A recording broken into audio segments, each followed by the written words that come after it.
André Dumas est de cette génération qui rentre dans la vie dans les années 30, très frappé par la montée des totalitarismes et qui va s'engager dans la résistance. Et c'est bien plus tard, dans les années 80, des personnes qui ont été sauvées par André Dumas vont faire un dossier auprès du mémorial de la Shoah pour qu'il soit reconnu juste parmi les nations.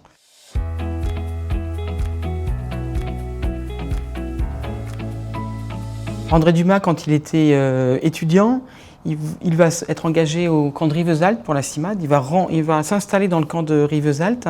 où à l'époque la CIMAD essaye de faire sortir les Juifs qui sont dans les camps, en utilisant un peu toutes les ficelles du droit, les exemptions qui sont présentes dans le droit de Vichy. Et je pense que c'est une expérience qui va être très forte pour lui, à la fois parce que ça dit l'obligation d'être engagé, de faire quelque chose qu'on ne peut pas faire comme si on n'était pas dans le monde et on n'avait pas à y faire des choses, mais tout de suite le sentiment que les choses sont compliquées, c'est-à-dire qu'il va avoir l'impression de se poser la question à Rivesaltes de savoir si, même en essayant de faire sortir des Juifs du camp, ils ne sont pas déjà à collaborer à ce qui se passe. Et je pense que ça dit bien la pensée de Dumas, c'est être justement embarqué dans la réalité, quoi qu'il en coûte, prendre des décisions et agir, et donc agir dans la complexité, même si on doit choisir entre gris et gris. André Dumas, dans son livre « Sans prière possible », il explique l'importance de causer. Il écrit « En causant, on perd du temps par rapport à l'action, sans doute aussi par rapport à la réflexion, mais on gagne du temps contre la solitude et la fermeture. En causant, on déplie sa vie jusqu'à se trouver dans le réconfort de l'intimité et dans l'ampleur de la compréhension. » Cette idée de causer, elle est très importante parce que Dumas, il va construire son éthique avec ses convictions humanistes, chrétiennes, l'amour du prochain, l'importance donnée aux plus petits, mais en causant d'abord, en discutant avec l'art de la conversation, à la fois avec les gens concernés par le problème, c'est-à-dire les femmes qui vont être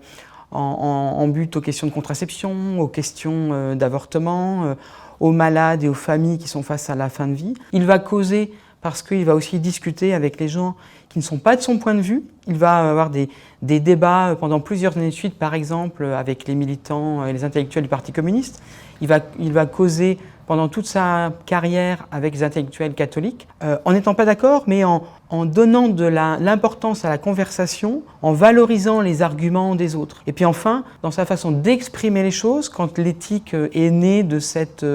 embarquement, de cette empathie, de la lecture de la Bible aussi, eh bien il va expliquer les choses avec des mots qui sont des mots de tous les jours, qu'on trouve dans son livre « 1000 prières possibles »,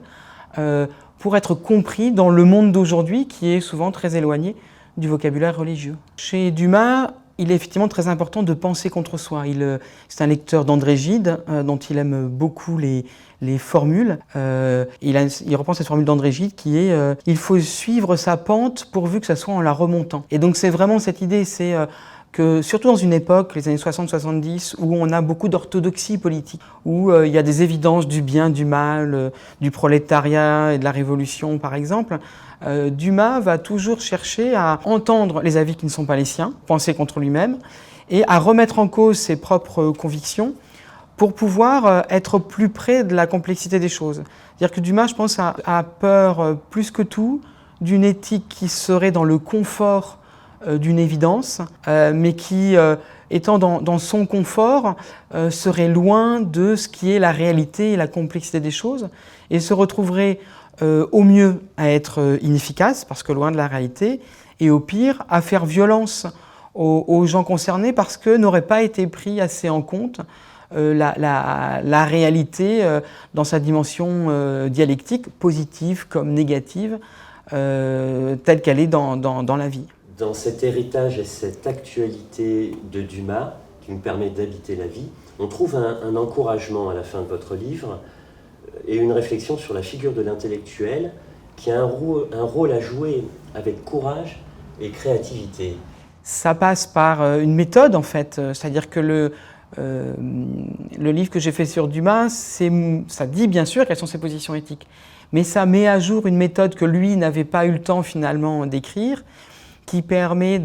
d'avoir un chemin dans un travail intellectuel qui passe par effectivement l'humilité de rencontrer la réalité,